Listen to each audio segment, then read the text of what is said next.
Salam Indonesia, salam Nusantara, dari Sabang sampai Merauke, dari Miangas sampai Pulau Rote.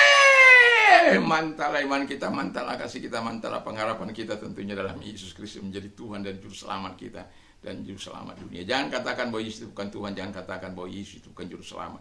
Walaupun di luar sana ada banyak orang mengatakan Yesus itu bukan Tuhan dan bukan Juru Selamat. Tapi saya mau katakan kepadamu, kalau engkau mengaku Yesus adalah Tuhan, engkau akan diselamatkan. Kalau engkau tidak percaya, engkau akan dihukum.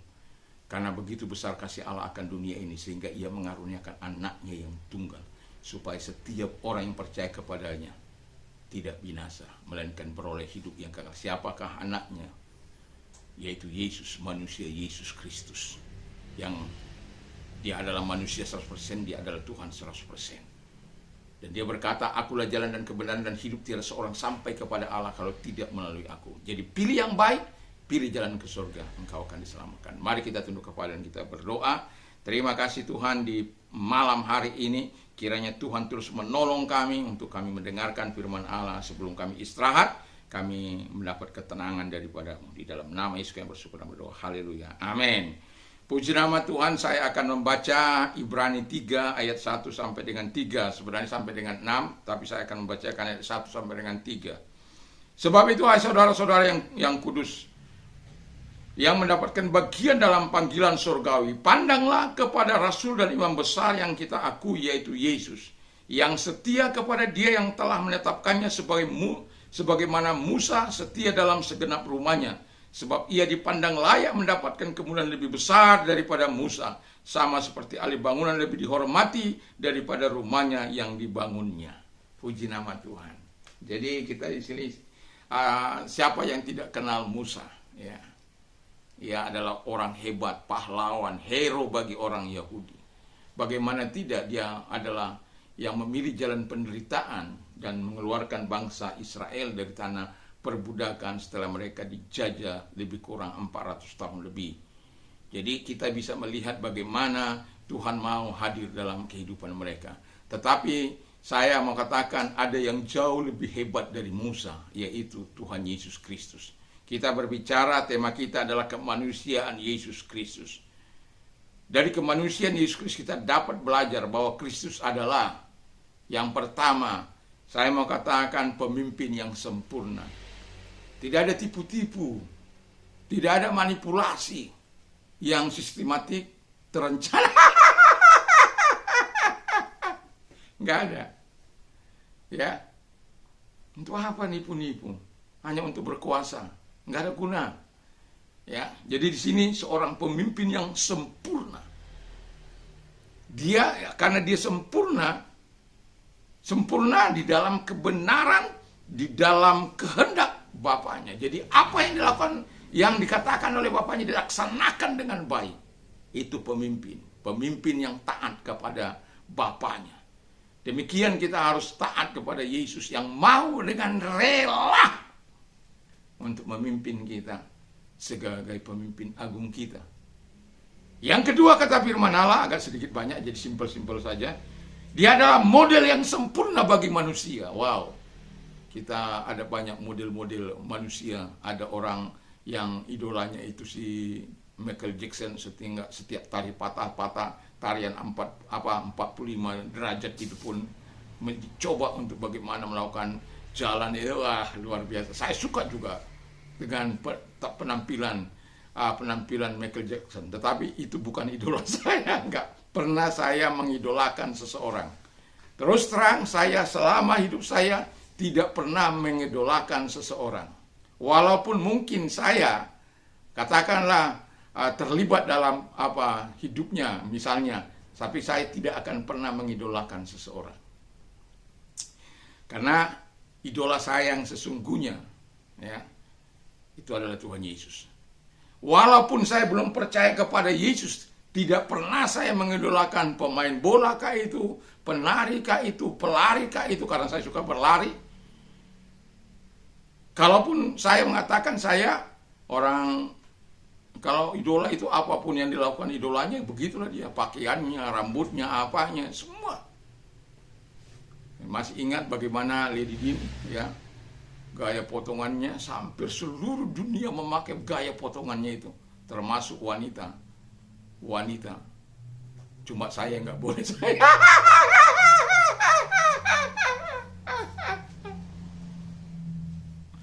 Ya. Jadi hampir semua wanita di seluruh dunia tahu bagaimana model rambut dari Lady Di. Tetapi saya mau katakan kepada kita, itu model yang patut kita teladani adalah Yesus. Yang ketiga, Yesus Kristus dari kemanusiaan Yesus Kristus kita dapat belajar bahwa Kristus adalah pengorbanan yang sempurna. Bayangkan, kenapa saya katakan sempurna? Dia datang dari surga yang penuh dengan kemuliaan, yang penuh dengan keagungan dan kebesaran. Dia turun dari surga, datang ke tempat manusia yang berdosa. Nggak ada Tuhan yang seperti itu. Mau merendahkan diri. Nggak ada lah. Orang, kamu harus nyembah saya. Nggak. Itu yang dia mau. Masa saya mau capek-capek? Tapi Tuhan Yesus itu adalah Tuhan yang baik. Dia pengorbanannya sempurna. Dia korbankan dirinya. Dia rela mati agar kita tidak dihukum mati. Karena upah dosa adalah maut. Upah maut adalah kematian kekal. Dan itu tidak bisa dielakkan. Tapi Yesus turun ke dalam dunia orang mati. Setelah 3 hari dia bangkit. Tidak ada manusia yang setelah 3 hari dia dapat bangkit lagi. Terkecuali manusia Yesus Kristus. Karena di dalam dia ada ketuhanannya. Yang mati itu tubuhnya dalam kemanusiaannya. Tapi dalam keilahiannya dia tidak pernah mati. Itu yang membedakan manusia Yesus Kristus dengan yang lain. Itu sebabnya pengorbanannya yang begitu luar biasa harus kita sambut dengan cinta kasih. Yang keempat, dia adalah pemenang yang sempurna. Bagaimana tidak? Dia telah mengalahkan kematian dan memberikan kita hidup yang kekal. Jadi pemenang yang sempurna. Setan, kita tahu Alkitab mengatakan bahwa dunia ini dalam sistem setan dan dunia ini dalam kuasa setan. Itu sebabnya kalau kita melihat ada banyak orang dikuasai sistem setan, nggak usah heran. Alkitab sudah mengatakan di mana-mana ada sistem-sistem dosa yang secara sembunyi-sembunyi bekerja. Kadang-kala melalui undang-undang, melalui peraturan-peraturan yang sangat lagi hebatnya SKB 3 menteri. Untuk Tuhan saja diatur begitu luar biasa. Lebih tinggi konstitusi, lebih rendah konstitusi negara ini daripada SKB bersama para menteri itu. Itu hebatnya bangsaku. Itu hebatnya bangsa Indonesia. Yang dimana seharusnya manusia harus menundukkan diri kepada dia. Yang harus memberikan hak yang paling hakiki dalam menyembah Allah. Bukan diurusi oleh negara. Ya boleh-boleh sajalah mengatur begitu rupa. Tapi jangan ada lantaran mayoritas minoritas.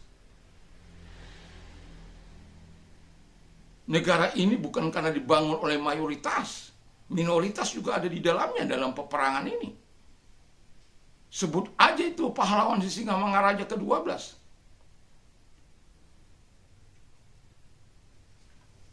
Sebut aja itu Patimura. Ada banyak pahlawan-pahlawan yang akan lahir lagi pahlawan-pahlawan ke depan. Karena telah berjasa untuk bangsa ini. Tapi kita suruh mengisi saja, mengisinya dengan hal-hal yang tidak baik. Dan itu sebabnya Yesus adalah pemenang yang sempurna. Dan itu sebabnya dia tidak pernah mengatakan, nggak usah repot-repot Simon. Jadi di mana saja kita bisa beribadah kepada Dia. Di mau di rumah, di hati kita, di jalan pun kita bisa beribadah. Karena yang saya tahu dimanapun manusia perlu tempat ibadah untuk beribadah. Nggak ada satupun di muka bumi ini orang yang mau beribadah tidak perlu tempat. Pasti semua orang membutuhkan tempat.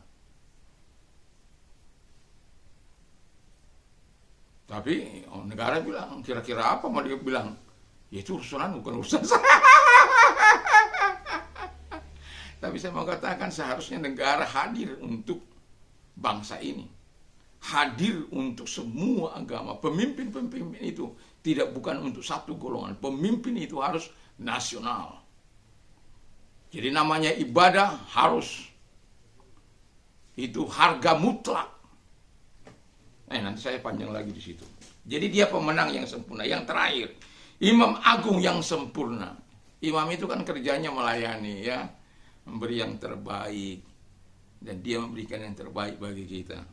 Dia memberikan belas kasihannya, dia memberikan keselamatannya, dia memberikan kasihnya, dia penuh dengan pengertian. Kita ingat aja baru awal-awal kita percaya kepada Tuhan, jatuh bangun kita membangun iman ini. Jatuh bangun kemana di pagi saya mengingatkan kita bagaimana supaya iman kita hidup sungguh-sungguh menjadi kuat di dalam Tuhan. Jadi kita harus sungguh-sungguh kuat dalam iman kita. Bagaimana kita harus membaca firman Allah supaya iman kita itu kita dasarkan pada kebenaran firman Allah itu. Iman timbul dari pendengar firman Allah. Kita harus percaya penuh kepada Allah. Kita harus rela diuji oleh Tuhan supaya memurnikan imanmu. Kita harus rela melakukan dengan perbuatan-perbuatan yang baik dan benar. Itu supaya imanmu menjadi kuat. Nah, imam besar kita itu dia maha sempurna. Dia menanggung segala dosa-dosa kita. Dan dia rela mati di kayu salib itu untuk menggantikan saya dan saudara. Yang seharusnya saya dan saudara yang ada di situ. Karena dosa dan pelanggaran. Dia tidak layak ada di situ. Tapi karena kasihnya, dia layani kita. Untuk apa? Apakah setelah itu lalu kita ongkang-ongkang? Tidak. Kita meresponi kasihnya, belas kasihannya. Dan kita bisa melakukan teladan-teladannya yang sempurna yang sudah kita dengar tadi. Walaupun mungkin sulit. Tapi saya mau katakan Tuhan akan memampukan kita. Dan dari kemanusiaan Yesus Kristus kita dapat belajar banyak hal. Sehingga di dalam kemanusiaan kita yang ada ini sekarang ini, kita memang betul-betul manusia, bukan Tuhan. Sifat ilahi Tuhan itu tidak menetap bagi kita. Kalau kita berdosa, kalau kita berbuat jahat, masa aku tinggal terus, nggak apa-apa? Enggak. Makanya Daud ketika dia berdosa, apa yang dilakukan Tuhan? Tekanan, merasa jiwanya kering. Itu sebabnya dia bilang, jangan mengambil rohmu daripadaku. Ketika Tuhan mengambil rohnya daripada kita, itu kehidupan yang paling menderita. Ya. Dan itu sebabnya dia sudah memberikan yang terbaik bagi kita. Seharusnya kita sebagai orang percaya belajar dari kemanusiaannya. Dan kita melakukan sebagaimana yang dilakukan oleh Yesus. Ketika engkau menjadi seorang pemimpin, jangan engkau melakukan manipulasi. Ketika engkau menjadi seorang pemimpin, jadilah model yang sempurna. Jadilah teladan yang sempurna. Jadilah pemberi pengorbanan yang sempurna. Jadilah pemenang yang sempurna tanpa cacat. Artinya, semua aturan-aturan tidak ada yang engkau langgar. Tidak ada yang engkau pengaruhi. Tidak ada orang-orang yang kau bayar untuk memenangkan engkau. Kalau ada orang yang respon dengan engkau seperti saya, ya, ini bukan soal kalah dan menang. Saya memilih nomor 3, walaupun jagoan saya kalah. Tapi bukan soal kalah dan menang, tetapi kepada siapa saya sedang berpihak. Itu intinya. Jagoan saya bukan orang yang super sempurna, bukan. Banyak kelemahan, banyak kekurangan. Tetapi dari semua, saya menganggap dia yang terbaik. Dan itu sebabnya saya memilih dia. Bagi saya memilih itu adalah keberpihakan kepada siapa kita memilih. Sama ketika kita memilih jalan kehidupan, kita akan memilih Tuhan Yesus Kristus. Kita anggap orang itu yang terbaik, manusia yang terbaik, dan sekaligus dia adalah Tuhan yang maha baik. Dan semoga kita dapat meniru perbuatan Yesus selama di muka bumi ini. Dan doa dan harapan saya, kita semua adalah orang-orang yang mengerti maksud dan rencana Allah dalam hidup kita. Mari kita tunduk kepala dan kita berdoa. Dalam kemanusiaan Engkau turun dari surga sana, mengalami penderitaan, mengalami siksa aniaya, hanya untuk merasakan bagaimana manusia itu. Tapi kami bersyukur bahwa Engkau adalah pemimpin kami yang sempurna, teladan kami yang sempurna, yang memberikan korban yang sempurna. Dan Engkau juga Allah yang kami percaya, pemenang yang sempurna, Imam Agung yang mengerti akan keadaan kami, posisi kami, yang berikan kasih tanpa batas itu dalam hidup kami. Terima kasih, Tuhan memberkati. Kalau engkau sakit, saya mau katakan dalam nama Yesus, sejak 1 Maret 1987, saya sudah katakan sekali saya pergi ke dokter. Dalam arti membayar kepada dokter. Di rumah saya tidak ada obat-obatan. Kalaupun ada obat-obat itu karena orang memberikan kepada saya ketika seminar, ketika apa. Tetapi pada akhirnya obat itu akan habis begitu kadaluarsa. Yang mau saya katakan adalah Tuhan itu tabib dia segala tabib. Kalau engkau percaya malam ini dia akan datang kepadamu untuk menyembuhkan engkau. Percayakah engkau? Percayalah firman Allah. Yesus berkata, oleh bilurku engkau sembuh. Bukan oleh perkataanku, oleh perkataan hamba Tuhan engkau sembuh. Tapi oleh perkataan Tuhan yang kau imani, saya yang sebagai alat untuk mendoakan Anda. Dan kalau kau orangnya, mari kita berdoa. Terima kasih Tuhan. Dan engkau melihat tangan yang diarahkan kepadamu dan tangan yang ditaruh di tempat yang sakit.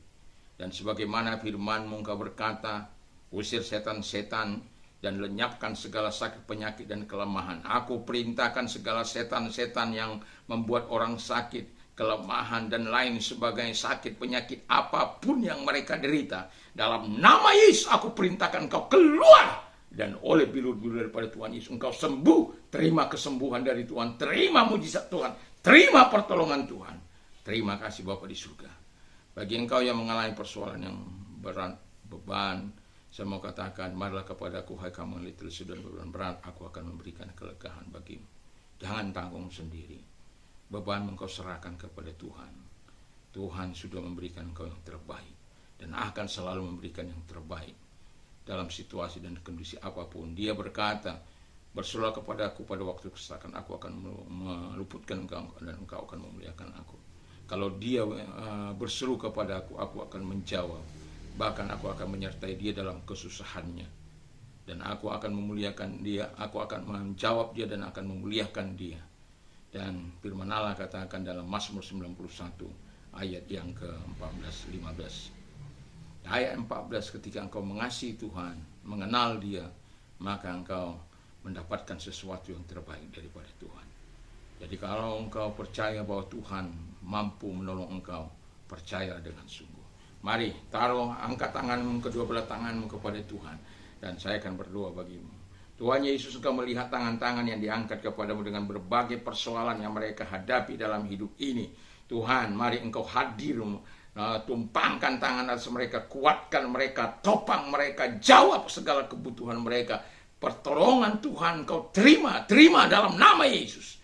Terima kasih Bapa di surga buat kebaikanmu, buat belas kasihanmu bagi mereka, buat jawaban-jawaban doa bagi mereka. Di dalam nama Yesus kami bersyukur dan berdoa. Haleluya, haleluya. Amin. Tuhan Yesus memberkati dan selamat malam, selamat kita beristirahat. Mantap, mantap, mantap.